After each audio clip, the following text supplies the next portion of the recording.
Dans une journée pleine d'excitation et de suspense, l'équipe d'Espagne a affronté l'équipe d'Angleterre dans un match décisif lors d'un grand tournoi international. Les attentes étaient élevées pour les deux équipes, qui ont présenté leur formation solide et mis en avant leurs joueurs clés lors des derniers entraînements.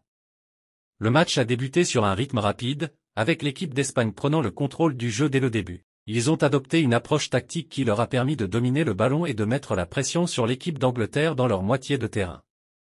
Ils ont commencé à créer des occasions offensives dangereuses grâce à leurs passes précises et leurs mouvements rapides. À la 47e minute du match, l'équipe d'Espagne a réussi à marquer le premier but après une magnifique passe précise de la main de Jamal, suivie d'une tête puissante d'un de leurs joueurs dans les filets adverses. L'équipe d'Angleterre a répondu à ce but en renforçant la pression sur la défense espagnole et a failli égaliser avec une opportunité majeure. Après cela, l'équipe d'Angleterre s'est libérée défensivement avec la volonté de revenir au score et a intensifié ses attaques et sa pression sur le but adverse. À la 71e minute, l'équipe d'Angleterre a réussi à marquer l'égalisation après une passe intérieure précise de Jude Bellingham à Palmer, permettant à leur attaquant de prendre l'avantage et de lancer un tir puissant imparable. Puis, Orizial a lancé une balle mortelle à la 87e minute et le match s'est terminé par une victoire de l'Espagne, remportant ainsi le titre de l'Euro pour la 4e fois dans leur histoire.